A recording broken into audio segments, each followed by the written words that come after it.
ఒక్కసారి కొమ్మూరి గోల్డ్ కి కాల్ చేయండి. తాకట్లో ఉన్న మీ బంగారాన్ని విడిపించి మార్కెట్ ప్రైస్ కి వాళ్ళు కొనుక్కుని మిగతా డబ్బులు మీకు ఇచ్చేస్తారు. హాయ్, వెల్కమ్ టు మనం టీవీ. మనం టీవీ మన కోసం. ఊబర్, ర్యాపిడో భారత రవాణా రంగంలో ఊపు తెచ్చిన రెండు ప్రముఖ రైడ్ హెయిలింగ్ దిగ్గజాలు. ఈ రెండు ఇప్పుడు ఒకటైపోతున్నాయా? విలీనానికి బాటలు పడుతున్నాయా? అసలు ఇందులో నిజమెంత? తాజాగా ఊబర్ సీఈఓ భారత పర్యటన సందర్భంగా ర్యాపిడో యాజమాన్యంతో విలీనంపై రహస్య చర్చలు జరిపినట్లు వార్తలు పెట్టడంతో రవాణా రంగంలో ఒక్కసారిగా తీవ్ర ఉత్కంఠ నెలకొంది. అయితే వ్యాపార నియంత్రణ, హక్కుల విషయంలో ఇరు సంస్థల మధ్య వ్యూహాత్మక అభిప్రాయ భేదాలు రావడంతో ఈ మెగా డీల్కు బ్రేక్ పడినట్టు తెలుస్తోంది. అసలు ఆ చర్చల్లో ఏం జరిగింది? సో అమెరికన్ రైడ్ హెయిలింగ్ దిగ్గజం ఊబర్ అండ్ భారతీయ స్టార్టప్ ర్యాపిడోల మధ్య దేశీయ విలీనం కోసం జరిగిన చర్చలు విఫలమయ్యాయి. సో ఈ ఏడాది మే నెలలో ఊబర్ సీఈఓ ధారా 5 రోజుల భారత పర్యటనకు వచ్చినప్పుడు ఈ ప్రతిపాదన తెరపైకి వచ్చింది.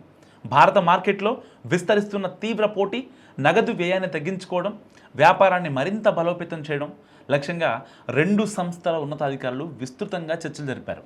ఊబర్ సంస్థ తమ వ్యాపారాన్ని ర్యాపిడోతో విలీనం చేసి నిర్వహణ బాధ్యతలను ర్యాపిడో యాజమాన్యానికి అప్పగించాలని భావించింది. అయితే ర్యాపిడో దీనికి భిన్నమైన ప్రతిపాదనను ముందుకు తెచ్చింది.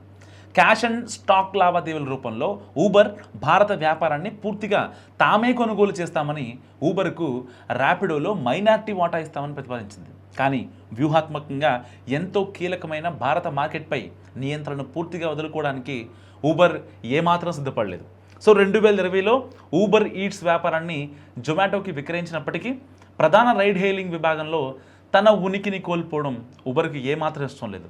సో యాజమాన్య హక్కుల విషయంలో ఇరు సంస్థల మధ్య ఏకాభిప్రాయం కుదరకపోవడంతో ఈ డీల్ ప్రాథమిక దశలో నిలిచిపోయింది. సో ఇలాంటి నేపథ్యంలో ప్రస్తుతం భారత్లో ర్యాపిడో బైక్ ట్యాక్సీ విభాగంలో ఆధిపత్యంతో మొత్తం రైడ్ మార్కెట్లో 50% వాటాను కలిగి ఉండగా, ఊబర్ 4 వీలర్ క్యాబ్ విభాగంలో 40 నుంచి 45% వాటాతో బలంగా ఉంది. ఒకవేళ ఈ విలీనం జరిగి ఉంటే భారత రవాణా రంగంలో ఓలా తప్ప మరో పెద్ద పోటీదారు ఉండేవాడు కాదు. కానీ ఇది మార్కెట్ పోటీపై ప్రభావం చూపే అవకాశం ఉండేది. కాగా ఈ విలీన వార్తలను ర్యాపిడో ఖండించగా ప్రస్తుతం ఈ రెండు కంపెనీలు స్వతంత్రంగానే తమ కార్యకలాపాలను విస్తరిస్తున్నాయి. ర్యాపిడోకు పోటీగా ఊబర్ కూడా ఇటీవల తన బైక్ ట్యాక్సీ సేవలను దాదాపుగా 220 నగరాలకు పెంచి కొత్త సవాళ్లకు సిద్ధమవుతోంది.